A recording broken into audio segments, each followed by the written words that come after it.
So the concept is called daily shops. Can you give us a sense of the calculus behind price and value in focusing on this format in certain markets like New York? Well, the great thing about being part of Amazon is the last few years we've made really good progress on lowering our prices. And the Whole Foods Market Daily Shop will have very good prices just like our Whole Foods Market stores. So there's Whole Foods, then there's Whole Foods Market Daily Shop, which you're introducing. There's also 365. That seems like a lot of different brands under the one umbrella of Whole Foods. That can get a little bit confusing, perhaps, for shoppers. Well, 365 was a brand store that we started in 2016, but then we converted those stores in 2019 to Whole Foods Market stores. And, you know, it was a great experiment for us to test somewhat of a different concept. We have to constantly test and innovate. Daily Shop is a little bit different. Our 365 stores were about 25,000 square feet, where Daily Shop will be anywhere from 7,000 to 14,000 square feet. And it's really focused on a convenient shop for our customers. You'll be able to shop for either a quick dinner, pick up milk or bread, or you can shop for a charcuterie platter, a full dinner, everything that you need in a Daily Shop. But the idea is around convenience. Our executive producer loves charcuterie plates, by the way. I am curious. I mean, when I hear 7,000, that sounds small to me. Maybe not for New York, but certainly in other parts of the country. Is this strategy primarily aimed at dense urban areas like New York City, or is it something we can see maybe deployed in other parts of the country where space isn't a constraint? Well, for right now, we're concentrating on urban areas like New York City. We've been very successful in New York City. We have 17 stores. We opened our 17th store last January, and that's a regular size Whole Foods Market store.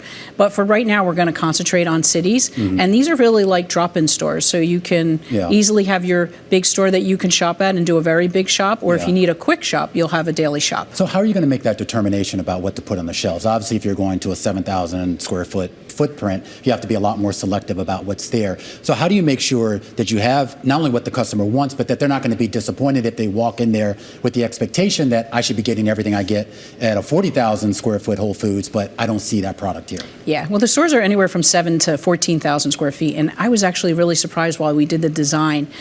First, when you walk the store, you'll be everywhere you look, you're going to see food. Like, there's never a blank space of wall. We've used every inch and really to enhance our merchandising. And I was really surprised about how many linear feet of each department we were actually getting in this smaller store. We've also done a lot of work the last couple of years in reducing our back of house just in our regular Whole Foods stores. So we've adapted that to this store. And if you think about it, these stores will not have full kitchens in the back and meat cutting rooms. So we'll be able to use that space for sales floor space. So we'll have a really good selection. They're not going to have prepared foods there? We'll have prepared foods, but it'll be grab-and-go prepared foods. It won't be the food bars like you typically see in a Whole Foods Market store. I have to say, what you're describing sounds a lot like the convenience stores you might see in Japan or in Taiwan, where 7-Eleven presents something entirely different for the consumer than what we have here in the U.S. with slushies and cigarettes and beer. Those are Slurpees, thank you. Slurpees, yes, thank you. But to what extent are you looking at what's worked abroad for an idea of what could work in a dense city like Manhattan? Yeah, we've definitely gone to Europe. We've looked at stores in Japan, and we've used a new firm that's actually based out of Italy to help us do the design on this store. So really trying to lean into what we're seeing some of our other countries are doing in this area. But again, it's going to have everything that you need. Produce department, fresh produce. It'll have specialty cheese, bread, fresh bread that'll be baked every morning. And really excited that we're going to be launching our juice and Java bar, where you can get fresh smoothies, a hot sandwich. It's the first one in New York City when we do Daily Shop. I am curious if I could just get your thoughts here, just on the broader strategy for Whole Foods. When Amazon purchased Whole Foods, there was a lot of speculation as to what would Amazon really want with Whole Foods. And I think we started to see an articulation of that strategy. But going forward here, is the idea simply just to run this kind of, I guess, as a grocery company? It may sound as a dumb question, or is there going to be much more integration with kind of the Amazon ecosystem as we think of it, meaning that this isn't just about groceries?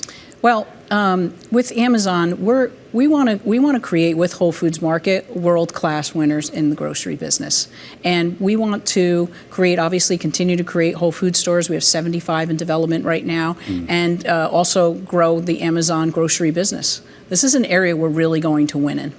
Who do you consider your biggest competitor then in New York City when you launch? Can't think of a good competitor. Not the bodega. No, we all have, but we can really coexist, especially in a city like New York City.